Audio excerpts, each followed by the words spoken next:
So, ayan, good morning sa ating lahat. Tayo ay magkakape na. Umalis na yung mga bossing natin. Tayo na naman ang kakain, di ba? Medyo masakit pa rin ang ating ngipin, oy. Charot-charot talaga itong ngipin natin. Ayan, may Milo tayo.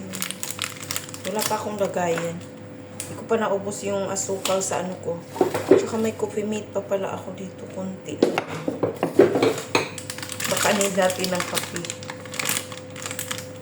Pero ayoko nang magkape, as in.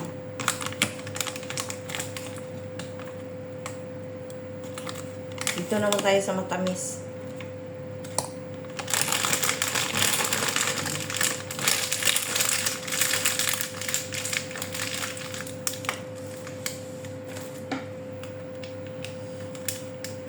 May pinabili yung amo ko. Wala parang pera na iniwan. Bukas na. Nakalimutan nila mag-iwan ng pera sa sa pitaka. Siguro ako na lang ang bibili sa sa card ko. Pero hindi babayad. Nahiya ako maningin. Kasi pag manlilibre kasi yung amo ko is malakihan. Parang nahiya naman ako. Magkano lang naman yung cream na ipabibili niya. Parang hindi siya umabot ng 100 ata.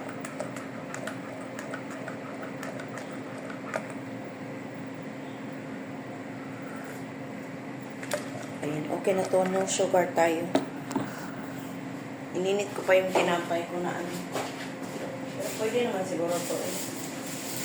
Yung tinapay natin ay cheese bread. Galing to sa ref.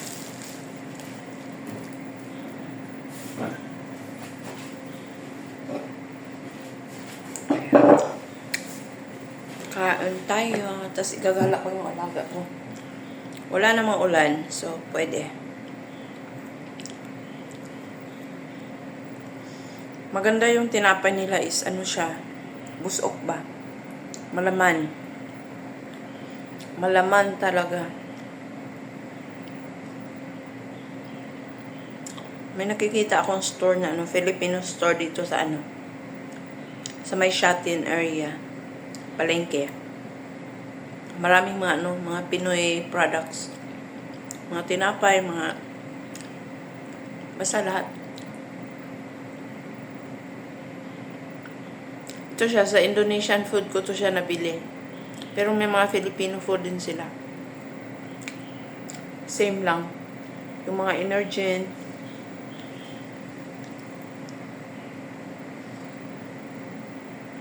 Ayun, kain tayo. Kaya agad mamaya. Ayan, hello, good afternoon. We're having our lunch na for today. Ang lunch natin today is siya? Mainit. Yan ang ating lunch. Broccoli with pork ribs at saka taktang, tsaka rice. Ayan. Tapos may scallop. Kakain ako ng maaga kasi pupunta pa ako ng palengke. Inaantay ko lang sana yung yung delivery ngayon, pero hindi pa dumating. Meron kasi dapat pirmahan daw. Sabi ng amo ko. So ayan. Pero pwede naman siguro hindi ko pirmahan kasi ilalagay na lang doon sa box. Parang receive, pirmahan ko lang siya para na-receive ko ba. Ayan, kain tayo.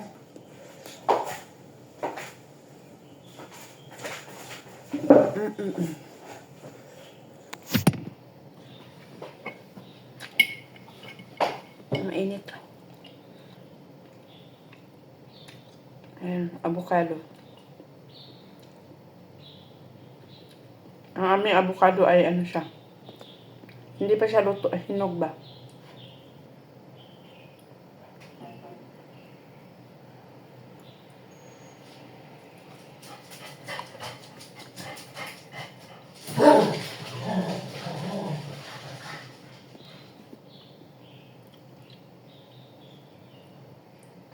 Ayan.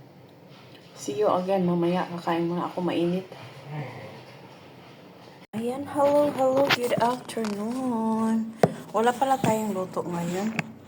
Titignan ko sa labas kung may delivery na.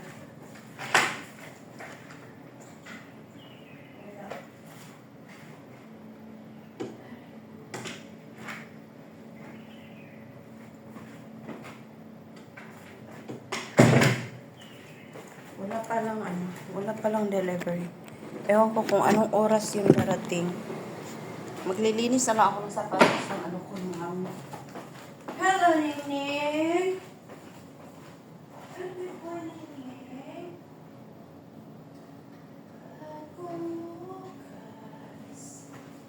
Yung isang alaga ko ay tulog. Kanina pa yung umaga na tulog, di pa talaga lumabas. Wala namang problema kasi anong tawag doon? Mamaya pa naman yung nila. Kainan, mamayang gabi. Ayan, ready na sana ako na pupunta sa palengke. Minessage ko ang amo ko, sabi niya, wag na daw ako magluto. Kasi mayroon naman kami mga leftover kagabi. Ang daming pagkain na natira. Yun na lang kakainin namin dalawa. Ayan, kaming dalawa, walang problema. Pero pag dyan, andito ang amo kong lalaki, kailangan namin magluto. Ayan. Linisin ko lang tong niya. Ito pala yung palinis ko sa sa shoes. Pwede siya sa sa mga salamin, basta mga salamin siya, pang salamin. Panglinis ng mga sapatos, mga sofa. Nakakatanggal siya ng dumi. Maganda siya.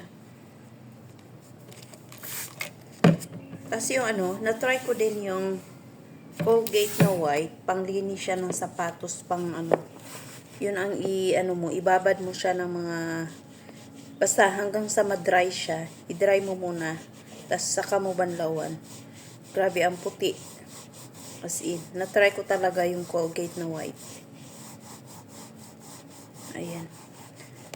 Nakaka-bored ang araw na to. Wala tayong luto. Pag walang luto talaga kagabi, wala din kaming luto. Kahapon, nag-order lang. Kaya lang, ang dami in-order kahapon.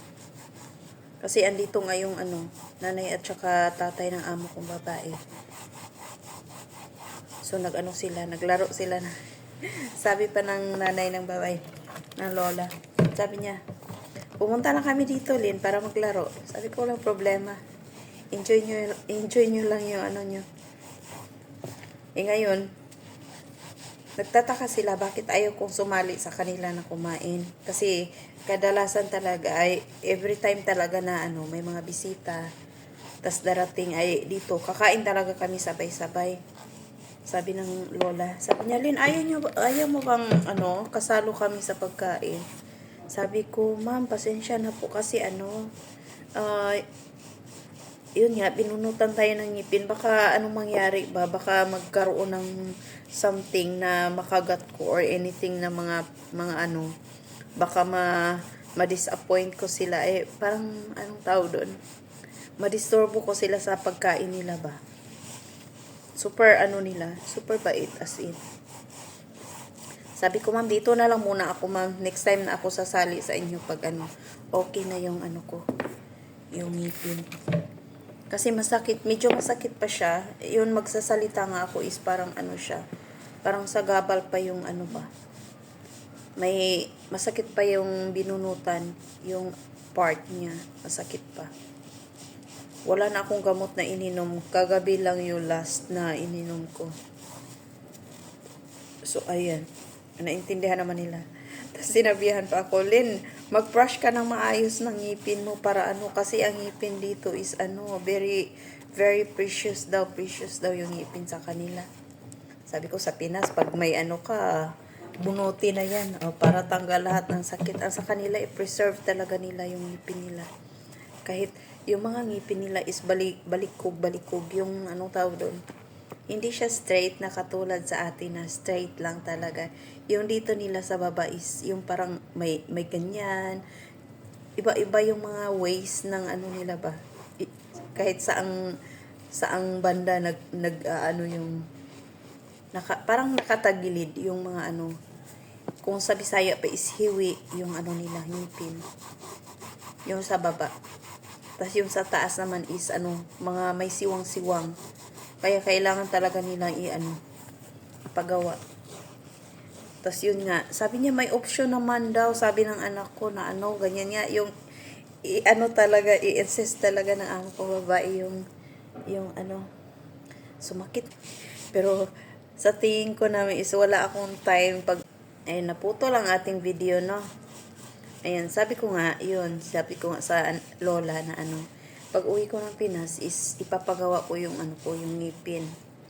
Pero alam ko is 1 week lang ang ibibigay nila next year na bakasyon ko. So, hindi ko pa rin mapagawa yun. Pero at least siguro kung bibigyan ako ng time, kahit 2 weeks lang, magawa ko yung yung ngipin. We'll see na lang in the future. Kasi hindi naman siya masyadong halata na wala akong ngipin. Kaso nga lang, pag kakain tayo is ayaw nilang ma-force yung ngipin ko na baka masira na naman yung iba. Ma-force yung ibang ngipin ko na kinakagat ko. Kasi wala na akong mga bagang. Dito na part is mayroon pa akong dalawa sa apat. Bali apat. Dalawa sa taas, dalawa sa baba. Dito na part is wala na talaga, ubos na. Pinabunot ko na lahat. Mahilig talaga ako sa bunot-bunot. Ayan, super maulan siya ngayon. The whole day talaga ang ulan.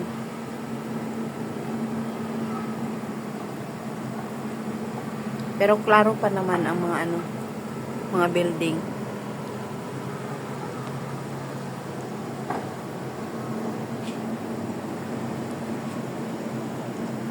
Ayan. Klarong-klaro pa naman sila. Hindi pa masyadong malakas. Sabi ng amo ko, malakas daw. Ngayon, ito, mga linabahan ko ang bedsheet kanina. Ayan, binilhan pala ako ng amo ko ng bagong tagayan ng mga bulaklak ko. Ayan. Tapos yung iba, nandyan sa baba. Ayan, sa baba, oh. Namatay talaga yung dalawang pinatanim nila sa akin. Ito sila, mga orchid ko, na sila nalalanta. Ayan. Doon sa baba. Yan siya, playground. Diyan. Playground ng mga bata. Ayan ang ating kapaligiran. Klaro pa naman ang mga bundok. May nakita nyo ba yung punong kahoy na kulay dilaw ang bulaklak? Ayan. Ito ang pinakagusto ko. Hindi siya klaro.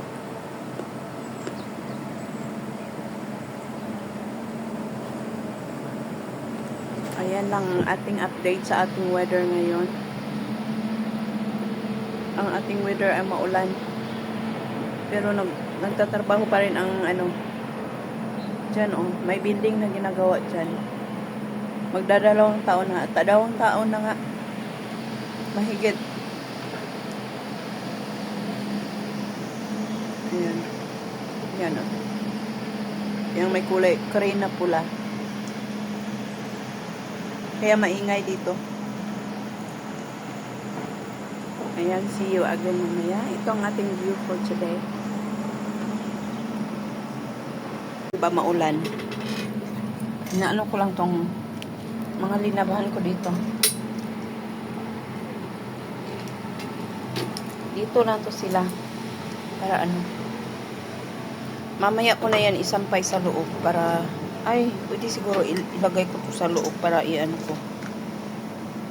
I-dryer ko ba?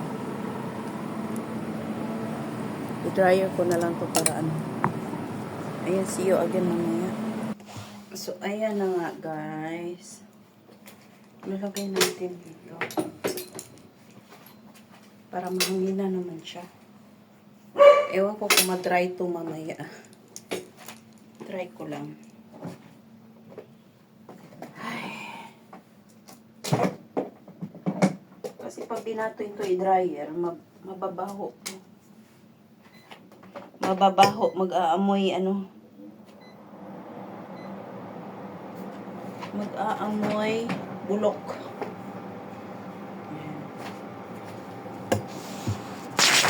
Tingnan natin yan siya dyan ng 3 oras. Tingnan natin kung ma-dry siya.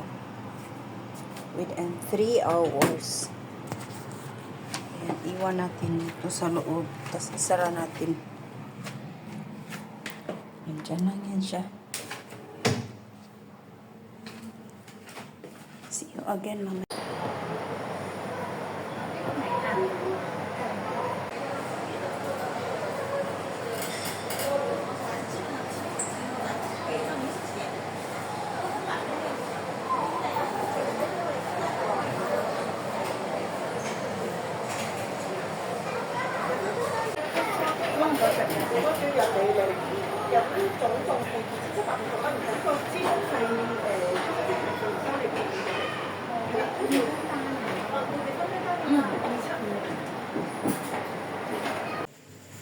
Ayan, hello, good afternoon. Papakita ko pala yung ano. Wala, andito pala yung susi ko. Yung binigay sa akin ng dentist. Kung bakit naging 3,000 yung bayad ko sa pagbunot ng ngipin. Ewan ko nga ang mahal. Grabe ang mahal niya. $3,000 sa isang ngipin lang na nabunot sa akin. Ito pala yung ito yung pangalan ng clinic na pinuntahan namin. V-Dentist. V-Dental. V-Dental. Kaloka. Ang binigay sa akin is 6 na ganito. Toothpaste siya. Parodontax. Parodontax.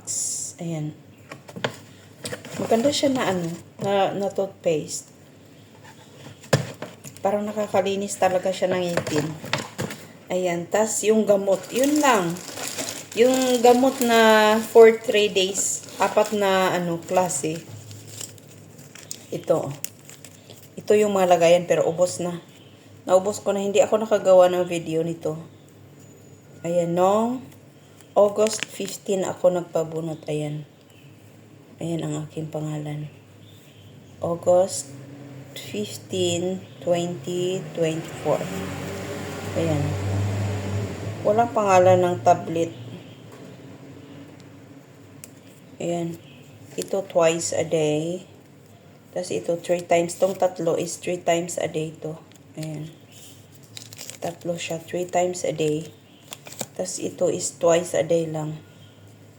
So, medyo okay na naman siya ngayon. Ayun lang, ang nabayaran ko is 3,000. Ilalagay ko dyan yung anong tawag doon? Resibo ng binayaran ng amo ko. 6 na piraso. Ang isa is ginamit ko na yung isa doon sa ko sa bathroom. Ayan. May 5 pa tayong piraso na gagamitin. Ito yung gagamitin ko para until maubos ko. Kasi maganda siya. Maganda siya talaga sa sa ngipin. Complete protection. Extra fresh daw. Kaya lang, pag pag nag-brush ka na, yung niya, yung feeling na parang may nanunuot sa mga sa mga side ng mga ngipin mo na parang dumi. Parang pala siya, yung toothpaste na pumapasok doon is parang siya, rough ba? Ayan, tapos i-brush mo siya. Pag binanlawan mo, okay na. Okay na ulit siya. Maganda siya na siguro mahal to. Ewan ko lang. Especially 8 specially designed benefits for healthier gums and stronger teeth. Ayan. Pasensya na kayo sa aking pronunciation. Ganyan na talaga yan siya. Ganyan talaga ako mag-pronounce. Not pronounce well. Ayan. Basta yun na yun. Parodontax. Parodontax. Ewan ko kung ganito pagbasa. Daily Fluoride Toothpaste. Ayan. Super ganda niya. Ginamit ko na siya nung nung 15, hindi pa ako nag-toothpaste kasi masakit pa. 15 ng gabi. Kasi 15 ng gabi ako nagpabunod. So, kinabukasan ako nag-brush.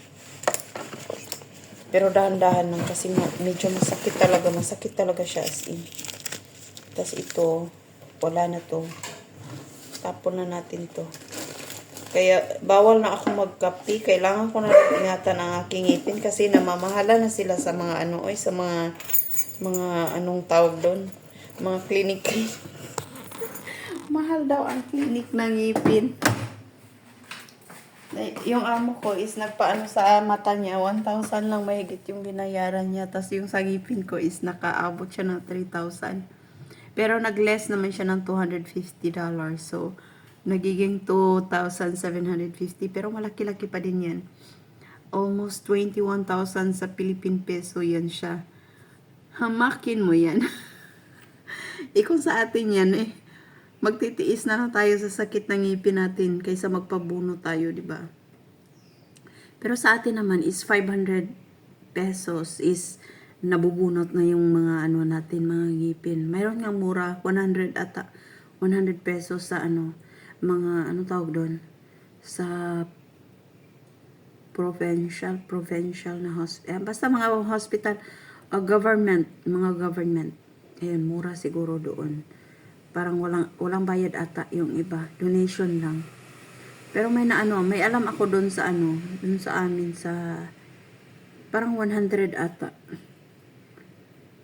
Ay, pero hindi ko pa na-try. Yung na-try ko is doon sa Manila na nabunutan is siya, 500 per ngipin siya. Pero maganda as in. Gustong-gusto ko doon magpabunot kasi wala talaga siyang sakit. Ayun. Yun ang plano ko din na pumunta doon sa kaso malayo siya sa Bulacan doon sa sa area ng pinsan ko. Ayan, doon sa Bulacan area. Basta province na siya ng Manila. Ayan, pero ang ganda talaga ng dentist na yun kasi pag inject niya parang wala ka talaga, parang lang, ganyan lang. Parang lang siya, isang click lang. Wala talagang sakit as in. Alam mo yung pag yung dentist naglagay sa iyo ng ng injection, tas malalaman mo kung masakit or hindi. Pag naglagay siya ng anong tawag doon, ng gamot, wala siyang pain, it means wala yung sakit. Pero pag yung doktor ay yung dentist naglagay ng gamot sa iyo na super as in ang sakit, yun, pagbunot niya yan, I'm sure talaga sobrang sakit niyan pagkatapos. Doon ko talaga 2 beses ako nagpabunot doon sa sa dentist na yun sa Manila, Bulacan. Talaga siya as in. Parang wala lang. Nabunutan ako ngayon, tas maya na ako, makapagsalita na ako. Parang normal lang siya ba na nabunutan ako. Not same dito na ilang days ako na parang hanggang ngayon ilang days na, 4 days na, pero yung pagsasalita ko is parang pa rin siya. Parang may something na siya, paipit ba kasi yung ko, yung nabunutan ko is masakit pa rin siya medyo. Ayun, doon talaga is as in wala talagang maramdaman na na sakit. Tapos kumakain ako normal lang. Yung kakain ako ng kanin. Kumain pa nga ako nung tawag doon, yung ginamos, uyap siya. Anong tawag nila doon? Ay, ginamos ata yun. Basta alamang, ginisang alamang, yun, ang sarap. Tapos nilagyan ng ng asawa ng pinsan ko ng karne. Ayun, super sarap yun, ang pinakagusto ko. Yun ang inuulam ko. Meron namang ibang ulam, pero yun talaga ang gustong-gusto ko na namimiss ko talaga. Ayun. Pero wala talaga akong naramdaman as in na sakit talaga. Sabi ko nag-aantay ako baka mamaya sa sakit na tumipin ko, mga ganyan-ganyan. Yung talaga parang nag-overthink ako na ganyan. Advance. Sabi ko sa sakit to mamaya. Pero dito sabi ko ito talaga paglabas ko talaga sa clinic, ayun na, nag-alburuto na yung sakit. Sabi ko, ito masakit talaga to mamaya. Hanggang sa umabot ako dito sa bahay, naku na lang, walang paglagyan ng sakit ko na parang ayaw ko makausap ang lahat ng mga tao. Ayaw ko makarinig ng mga kahit anong ingay. Ayun. So, ayun talaga, masakit talaga siya as in dito. Tapos, sobrang mahal ha. Hindi talaga worth it yung, yung 21,000 na binayad ng amo ko sa, sa kanila. Nung una is, yung pinagpasta ng amo ko, pinapastahan kasi ako doon sa clinic din na yun. Yung binayaran namin is, lang siya, 1,900 plus lang. 1,985 mga ganyan, something ganyan. Ang binayaran namin noon, sa pasta lang yun ha. May ano na siya, may x-ray ng ngipin, tas yung pasta nga. Pero dito, bakit yung pagbunot nila is super mahal talaga. Isang ngipin lang, yung pinastahan yung kinuha niya. Ayun. Super mahal, 3,000 agad tumatak sa resibo namin.